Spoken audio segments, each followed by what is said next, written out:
ಸ್ನೇಹಿತರೆ ನಮಸ್ಕಾರ. ಚರಿತ್ರೆಯ ಮತ್ತೊಂದು ವಿಡಿಯೋಗೆ ನಿಮಗೆಲ್ಲ ಪ್ರೀತಿಯ ಸ್ವಾಗತ. ಹುಟ್ಟುತ್ತಾ ಅಣ್ಣ ತಮ್ಮಂದಿರು, ಬೆಳೆಯುತ್ತಾ ದಾಯಾದಿಗಳು.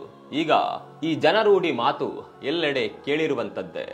ಬಹುಶಃ ಮನುಷ್ಯರ ಸ್ವಾರ್ಥಪರ ಗುಣವನ್ನೇ ವಿಶ್ಲೇಷಿಸಿ ಇದನ್ನ ಹೇಳಿರಬೇಕು.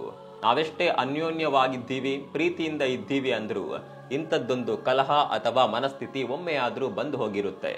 ಭಾರತದಲ್ಲಿ ಇದಕ್ಕಾಗಿ ಮಹಾಭಾರತವೇ ನಡೆದು ಹೋಗಿದೆ. ಅವಿಭಕ್ತ ಕುಟುಂಬಗಳು ವಿಭಜನೆ ಆದಂತೆ ಆಸ್ತಿ ಸಂಪತ್ತು ಕೂಡ ವಿಭಜನೆ ಆಗುತ್ತಾ ಹೋಗುತ್ತೆ. ಹಾಗೆ ಕಲಹಗಳು ಸಂಘರ್ಷಗಳು ಏಳುತ್ತಲೇ ಹೋಗುತ್ತವೆ. ಇದೀಗ ದೇಶದ ಖ್ಯಾತನಾಮ ಸಂಸ್ಥೆಯೊಂದರಲ್ಲಿ ಕಾದಾಟ ಶುರುವಾಗಿದೆ. ಅಸಲಿಗೆ ಇದು ನೇರವಾಗಿ ದಾಯಾದಿ ಕಲಹವೇನು ಅಲ್ಲ, ಆದರೆ ಸಮೂಹ ಸಂಸ್ಥೆಗಳ ಒಡೆತನ ಅಥವಾ ಕುಟುಂಬವೊಂದರ ಟ್ರಸ್ಟ್ ನಲ್ಲಿ ಹಿಡಿತ ಸಾಧಿಸಲು ನಡೆದಿರುವ ಹೋರಾಟ. ಆಗ ನೋಡಿದ್ರೆ ದೇಶದ ಕೈಗಾರಿಕಾ ರಂಗದ ಪಿತಾಮಹ ಸಂಸ್ಥೆ ಅಂತಾಲೆ ಈ ಟ್ರಸ್ಟ್ ಅನ್ನ ಕರೆಯಲಾಗುತ್ತೆ. ಆದರೆ ದುರ್ದೈವ ಅಂದ್ರೆ ಅಂತದ್ದೇ ಮೇರು ಸಂಸ್ಥೆಯಲ್ಲಿ ಕಿತ್ತಾಟ ಶುರುವಾಗಿದೆ. ಹಾಗಿದ್ರೆ ಏನಿದು ಕಿತ್ತಾಟ? ಈ ಜಗಳ ನಡೆಯುತ್ತಿರೋದ್ಯಾಕೆ? ಆ ಸಂಸ್ಥೆ ಯಾವುದು? ಇಲ್ಲಿರುವ ಅಸಲಿ ಸಮಸ್ಯೆ ಏನು? ಕೇಂದ್ರ ಸರ್ಕಾರ ಈ ವಿಚಾರದಲ್ಲಿ ತಲೆಬಿಸಿ ಮಾಡಿಕೊಂಡಿರೋದ್ಯಾಕೆ? ಬನ್ನಿ ಎಲ್ಲವನ್ನ ತೋರಿಸ್ತೀವಿ.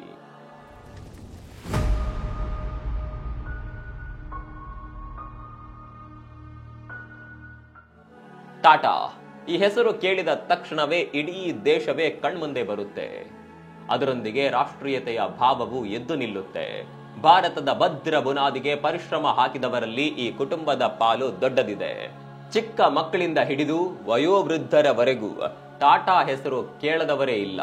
ಅಷ್ಟರ ಮಟ್ಟಿಗೆ ಈ ಸಂಸ್ಥೆ ದೇಶದ ಬದುಕಿನಲ್ಲಿ ಹಾಸು ಹೊಕ್ಕಾಗಿದೆ. ಉಪ್ಪಿನಿಂದ ಹಿಡಿದು ಐಟಿ ಕ್ಷೇತ್ರ, ಉಕ್ಕು ಕಬ್ಬಿಣ ಕ್ಷೇತ್ರದವರೆಗೂ ಟಾಟಾ ಕಂಪನಿ ಮನೆ ಮಾತಾಗಿದೆ. ಅನೇಕರಿಗೆ ಗೊತ್ತಿದೆಯೋ ಗೊತ್ತಿಲ್ವೋ ಗೊತ್ತಿಲ್ಲ, ಟಾಟಾ ಸಮೂಹ ಬರೋಬ್ಬರಿ 400 ಕಂಪನಿಗಳನ್ನ ಮುನ್ನಡೆಸ್ತಾ ಇದೆ. ಇವುಗಳ ಒಟ್ಟು ಮಾರುಕಟ್ಟೆ ಮೌಲ್ಯ 38 ಲಕ್ಷ ಕೋಟಿಗೂ ಅಧಿಕವಿದೆ. ಒಂದು ರೀತಿಯಲ್ಲಿ ಇದು ದೇಶದ ಆರ್ಥಿಕ ವ್ಯವಸ್ಥೆಯ ಅತಿ ಮುಖ್ಯ ಆಧಾರ ಸ್ತಂಭ. ಇಂತಹ ಕಂಪನಿಯಲ್ಲಿ ಆಗುವ ಒಂದು ಸಣ್ಣ ಬದಲಾವಣೆಯು ಇಡೀ ಆರ್ಥಿಕತೆಯ ಮೇಲಾಗುತ್ತೆ. ಆದರೆ ಇದೀಗ ಇಂತಹ ಸಂಸ್ಥೆಯಲ್ಲಿ ಅಲ್ಲೋಲ ಕಲ್ಲೋಲ ಎನ್ನುವಂತಹ ಗದ್ದಲ ಶುರುವಾಗಿದೆ. ರತನ್ ಟಾಟಾ 2024ರಲ್ಲಿ ನಿಧನರಾದ ಬಳಿಕ ಈ ಸಂಸ್ಥೆಯೊಳಗೆ ಬಿರುಕು ಮೂಡ್ತಿದೆ. ಟಾಟಾ ಟ್ರಸ್ಟ್ ನಲ್ಲಿ ಟ್ರಸ್ಟಿಗಳ ಒಂದು ಗುಂಪಿಗೆ ಟಾಟಾ ಸನ್ಸ್ ನಲ್ಲಿ ನಡೆಯುತ್ತಿರುವ ಚಟುವಟಿಕೆ ಅಸಮಾಧಾನ ತಂದಿದೆ. ಹಾಗಾದ್ರೆ ಈ ಸಮಸ್ಯೆ ಏನು? ಅಸಮಾಧಾನ ಯಾಕೆ ಅನ್ನೋದನ್ನ ನೋಡೋಣ. ಅದಕ್ಕೂ ಮೊದಲು ಟಾಟಾ ಸಂಸ್ಥೆಯ ಇತಿಹಾಸದ ಕಡೆಗೆ ಕೊಂಚ ಕಣ್ಣಾಡಿಸೋಣ. ಸ್ನೇಹಿತರೆ, ತಮಗೆಲ್ಲ ಗೊತ್ತಿರುವಂತೆ ಟಾಟಾ ಸಂಸ್ಥೆ ಸ್ವಾತಂತ್ರ್ಯ ಪೂರ್ವದಿಂದಲೂ ಚಾಲ್ತಿಯಲ್ಲಿರುವ ಅತ್ಯಂತ ಹಳೆಯ ಕಂಪನಿ. ಹಾಗೆ ದೇಶದ ಸ್ವಾತಂತ್ರ್ಯ ಹೋರಾಟಕ್ಕೂ ಬೆನ್ನೆಲುಬಾಗಿ ನಿಂತಿದ್ದ ರಾಷ್ಟ್ರಭಕ್ತ ಸಂಸ್ಥೆ. ಚಿಕ್ಕ ಸಮುದಾಯವಾದರೂ ಅಪಾರ ಕೊಡುಗೆ ನೀಡಿದ ಪಾರ್ಸಿ ಜನಾಂಗದ ಅತ್ಯಮೂಲ್ಯ ರತ್ನವಿದು. ಇಂತಹ ನವರತ್ನ ಕಂಪನಿಯನ್ನ 1868ರಲ್ಲಿ ಜೆಮ್ಶೆಡ್ಜಿ ನುಸ್ಸೇರಾವಾಂಜಿ ಟಾಟಾ ಸ್ಥಾಪಿಸ್ತಾರೆ. ಇವರನ್ನ ಭಾರತದ ಕೈಗಾರಿಕಾ ಕ್ರಾಂತಿಯ ಪಿತಾಮಹ ಅಂತಲೇ ಕರೀತಾರೆ. ದೇಶದ ಉದ್ದಗಲಕ್ಕೂ ಇವರು ಕಂಪನಿಗಳನ್ನ ಸ್ಥಾಪಿಸಿದ್ರು.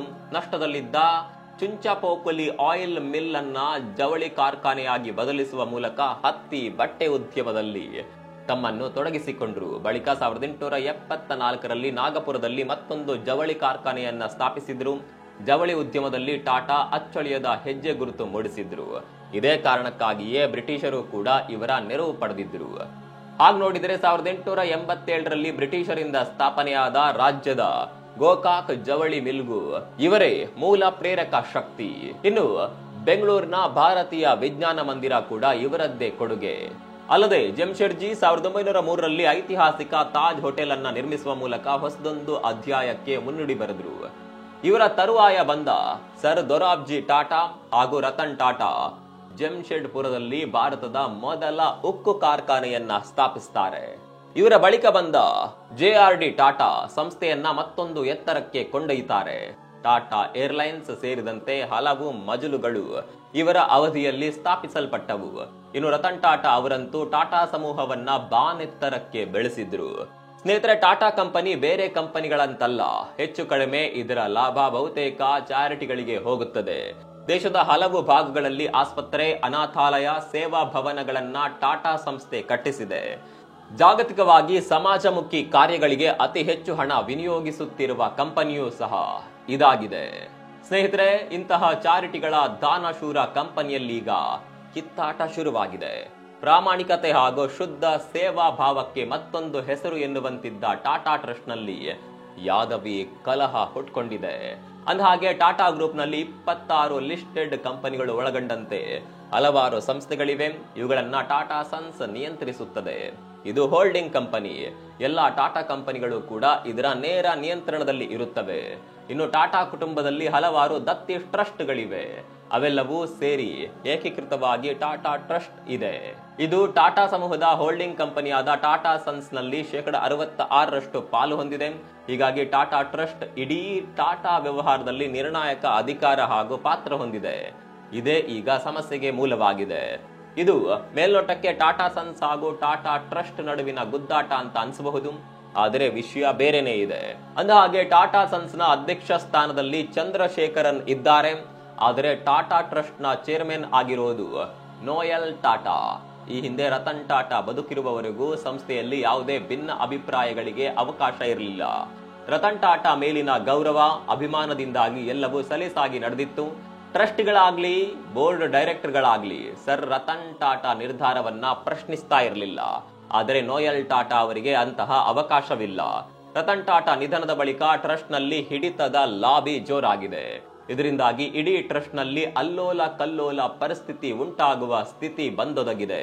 ವಿಚಿತ್ರ ಅಂದ್ರೆ ಕೆಲವು ಟ್ರಸ್ಟಿಗಳು ನೋಯಲ್ ಟಾಟಾ ಅವರ ಅಧಿಕಾರವನ್ನ ಬಹಿರಂಗವಾಗಿ ಪ್ರಶ್ನಿಸ್ತಾ ಇದ್ದಾರೆ. ನೋಯಲ್ ಟಾಟಾ ಅವರ ನಾಯಕತ್ವದ ವರ್ತನೆ ಬಗ್ಗೆಯೂ ಅಸಮಾಧಾನಗಳು ಬಹಿರಂಗವಾಗಿಯೇ ಕಾಣಿಸಿಕೊಳ್ಳುತ್ತಿವೆ. ನೋಯಲ್ ಟಾಟಾ ರತನ್ ಟಾಟಾರಂತೆ ಉದಾರವಾದಿಯಲ್ಲ, ಜೊತೆಗೆ ಸಮೂಹ ಸಂಸ್ಥೆಗಳನ್ನ ಒಗ್ಗೂಡಿಸಿಕೊಂಡು ಹೋಗುವಲ್ಲಿ ಸಾಮರ್ಥ್ಯ ತೋರ್ತಿಲ್ಲ ಅನ್ನುವ ಮಾತುಗಳು ಬಾಂಬೆ ಹೌಸ್ ನಿಂದ ಹೊರಬೀಳ್ತಿವೆ. ಅಂದಹಾಗೆ ಸಮೂಹದ ಬ್ಯಾಂಕೇತರ ಅಂಗವಾದ ಟಾಟಾ ಕ್ಯಾಪಿಟಲ್ ಸುಮಾರು 15,512 ಕೋಟಿ ರೂಪಾಯಿಗಳ ಅತಿ ದೊಡ್ಡ ಸೆಗ್ಮೆಂಟಲ್ IPO ಅನ್ನ ಆರಂಭಿಸುತ್ತಿದ್ದಂತೆ ಈ ಕಲಹ ಮತ್ತೊಂದು ದಿಕ್ಕಿಗೆ ಹೊರಳಿದೆ. ಸ್ನೇಹಿತರೆ, ಮೇಲೆ ಹೇಳಿದಂತೆ ಟಾಟಾ ಸನ್ಸ್ ಟಾಟಾ ಸಮೂಹ ಸಂಸ್ಥೆಗಳ ಮಾತೃ ಸಂಸ್ಥೆ. ಇಲ್ಲಿ ನಿರ್ದೇಶಕರ ಸ್ಥಾನ ಅಂದ್ರೆ ಅದೊಂದು ರೀತಿಯಲ್ಲಿ ನಿರ್ಣಾಯಕ ಅಧಿಕಾರ. ಟಾಟಾ ಸಂಸ್ಥೆಗಳಲ್ಲಿ ಏನೇ ಬದಲಾವಣೆ, ಪ್ರಯೋಗ, ವಿಸ್ತರಣೆ ನಡೆದರೂ ಅವುಗಳು ಲಾಗೂ ಆಗುವುದು ಈ ಟಾಟಾ ಸನ್ಸ್ ನ ನಿರ್ದೇಶಕ ಮಂಡಳಿಯ ನಿರ್ಧಾರದ ಮೇಲೆ. ಹೀಗಾಗಿ ಇದೊಂದು ಪವರ್ಫುಲ್ ಮಂಡಳಿ. ಆದ್ರೆ ಈ ನಿರ್ದೇಶಕರ ಮಂಡಳಿಗೆ ನಿರ್ದೇಶಕರನ್ನ ಆಯ್ಕೆ ಮಾಡೋದು ಟಾಟಾ ಸಂಸ್ಥೆಯ ಪರಮೋಚ್ಚ ಸಂಸ್ಥೆ ಟಾಟಾ ಟ್ರಸ್ಟ್. ಆದರೆ ಇದೀಗ ಟ್ರಸ್ಟ್ ನಲ್ಲೇ ಭಿನ್ನ ಸ್ವರಗಳು ಭುಗಿಲೆದ್ದಿವೆ. ನೋಯಲ್ ಟಾಟಾ ಅವರಿಗೆ ಟ್ರಸ್ಟಿಗಳಾಗಿರುವ ಮೆಹಲಿ ಮಿಸ್ತ್ರಿ ಸೇರಿದಂತೆ ಹಲವರು ಬಹಿರಂಗವಾಗಿಯೇ ಸೆಡ್ ಹೊಡೆದಿದ್ದಾರೆ ಅಂತ ಹೇಳಲಾಗ್ತಾ ಇದೆ. ಪ್ರಮುಖವಾಗಿ ಮೆಹಲಿ ಮಿಸ್ತ್ರಿ, ವಕೀಲ ಡೇರಿಯಸ್ ಕಂಬಾಟ, ಪ್ರಮಿತ್ ಜಾವೇರಿ ಹಾಗೂ ಜಹಂಗೀರ್ HC ತಮ್ಮ ಅಧಿಕಾರ ವ್ಯಾಪ್ತಿಯನ್ನ ಮೀರಿ ನಡೆದುಕೊಳ್ಳುತ್ತಿದ್ದಾರೆ ಅಂತ ಹೇಳಲಾಗ್ತಾ ಇದೆ. ಈ ನಾಲ್ವರು ಸೂಪರ್ ಮಂಡಳಿ ಎನ್ನುವ ರೀತಿಯಲ್ಲಿ ನೇಮಕಾತಿಯಲ್ಲಿ ಹಸ್ತಕ್ಷೇಪ ಮಾಡ್ತಿದ್ದಾರೆ ಅನ್ನುವ ಆರೋಪ ಕೇಳಿ ಬರ್ತಾ ಇದೆ. ವಿಶೇಷವಾಗಿ ಟಾಟಾ ಸನ್ಸ್ ನಿರ್ದೇಶಕ ಸ್ಥಾನಕ್ಕೆ ಮಾಜಿ ರಕ್ಷಣಾ ಕಾರ್ಯದರ್ಶಿ ವಿಜಯ್ ಸಿಂಗ್ ಮರುನೇಮಕ ವಿಚಾರ ದೊಡ್ಡ ಕಂದಕ ಸೃಷ್ಟಿಸಿದೆ. ಮರುನೇಮಕ ಪ್ರಸ್ತಾಪಕ್ಕೆ ಮಿಸ್ತ್ರಿ ಬಣ ಬಹಿರಂಗವಾಗಿಯೇ ಆಕ್ಷೇಪ ತೆಗೆದಿದೆ. ಯಾವಾಗ ಮತ್ತೊಂದು ಬಣದಿಂದ ತಮ್ಮ ಆಯ್ಕೆಗೆ ಪ್ರತಿರೋಧ ಬಂತೋ ಆಗ ವಿಜಯ್ ಸಿಂಗ್ ದಿಢೀರ್ ರಾಜೀನಾಮೆ ನೀಡಿದ್ರು. ಇದು ಸಮಸ್ಯೆಯನ್ನ ಬಿಗಡಾಯಿಸುವಂತೆ ಮಾಡಿದೆ. ಜೊತೆಗೆ ಮಿಸ್ತ್ರಿ ಬಣ ಮಹಿಳಿ ಮಿಸ್ತ್ರಿ ಅವರನ್ನ ಆ ಸ್ಥಾನಕ್ಕೆ ತರಲು ಪ್ರಯತ್ನಿಸಿದೆ. ಆದರೆ ಇದಕ್ಕೆ ನೋಯಲ್ ಟಾಟಾ ಹಾಗೂ ಶ್ರೀನಿವಾಸನ್ ಬಿಲ್ಕುಲ್ ಒಪ್ಪಿಲ್ಲ. ಇದು ಕಂದಕವನ್ನ ಜಾಸ್ತಿ ಮಾಡಿದೆ. ಅಂದಹಾಗೆ ವಿಜಯ್ ಸಿಂಗ್ ಹೆಸರಿಗೆ ಮಿಸ್ತ್ರಿ ಬಣ ಇದೇ ಮೊದಲ ಬಾರಿ ಏನೋ ವಿರೋಧ ವ್ಯಕ್ತಪಡಿಸಿಲ್ಲ. ಈ ಹಿಂದೆಯೂ ವಿಜಯ್ ಸಿಂಗ್ ನೇಮಕವನ್ನ ವಿರೋಧಿಸಿತ್ತು. ಅಲ್ಲದೆ ಈ ಹಿಂದೆ ದಿವಂಗತ ಸೈರಸ್ ಮಿಸ್ತ್ರಿ ನೇರವಾಗಿಯೇ ವಿಜಯ್ ಸಿಂಗ್ ವಿರುದ್ಧ ಆರೋಪಿಸಿದ್ರು. ಅಗಸ್ಟಾ ವೆಸ್ಟ್ಲ್ಯಾಂಡ್ ಚಾಪ್ಟರ್ ಹಗರಣದಲ್ಲಿ ಹೆಸರು ಕೇಳಿ ಬಂದ ಕಾರಣ ಮಿಸ್ತ್ರಿ ನೇಮಕಕ್ಕೆ ಅಪಸ್ವರ ಎತ್ತಿದ್ದರು. ಅಲ್ಲದೆ ವಿಜಯ್ ಸಿಂಗ್ ಕಾಂಗ್ರೆಸ್ನೊಂದಿಗೆ ಪರೋಕ್ಷವಾಗಿ ಲಿಂಕ್ ಹೊಂದಿದ್ದಾರೆ ಅಂತಾನು ಹೇಳಲಾಗುತ್ತೆ. ಜೊತೆಗೆ ಟ್ರಸ್ಟಿ ಅಥವಾ ನಿರ್ದೇಶಕರ ವಯಸ್ಸಿನ ಕಾರಣವನ್ನ ಸಹ ಮಿಸ್ತ್ರಿ ಬಣ ಮುಂದಿಡ್ತಾ ಇದೆ. ವಾರ್ಷಿಕವಾಗಿ ನಿರ್ದೇಶಕರನ್ನ ನಾಮನಿರ್ದೇಶನ ಮಾಡುವಂತೆ ಆಗ್ರಹಿಸಲಾಗ್ತಾ ಇದೆ.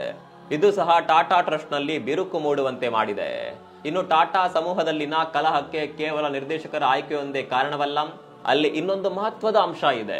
ಟಾಟಾ ಸನ್ಸ್ ಇನ್ವೆಸ್ಟ್ಮೆಂಟ್ ಕಂಪನಿ ಅಂತ ನೋಂದಾಯಿತವಾಗಿದೆ. ಆದರೆ ಅದು ಆ ನಿಯಮದ ಪ್ರಕಾರ ಕಾರ್ಯನಿರ್ವಹಣೆ ಆಗ್ತಿಲ್ಲ ಎನ್ನುವ ಮಾತಿದೆ. ನಿಯಮಗಳ ಪ್ರಕಾರ ಇನ್ವೆಸ್ಟ್ಮೆಂಟ್ ಕಂಪನಿ ಆಗಿ ಮುಂದುವರಿಬೇಕಾದ್ರೆ ಅದು ಷೇರು ಮಾರುಕಟ್ಟೆಯಲ್ಲಿ ಲಿಸ್ಟ್ ಆಗಬೇಕು ಅಂತ ಸೆಬಿ ಹೇಳುತ್ತೆ. ಅಲ್ಲದೆ ಈ ವಿಚಾರಕ್ಕೆ ಸಂಬಂಧಪಟ್ಟಂತೆ ಸೆಬಿ ಡೆಡ್ ಲೈನ್ ಕೂಡ ಕೊಟ್ಟಿತ್ತು.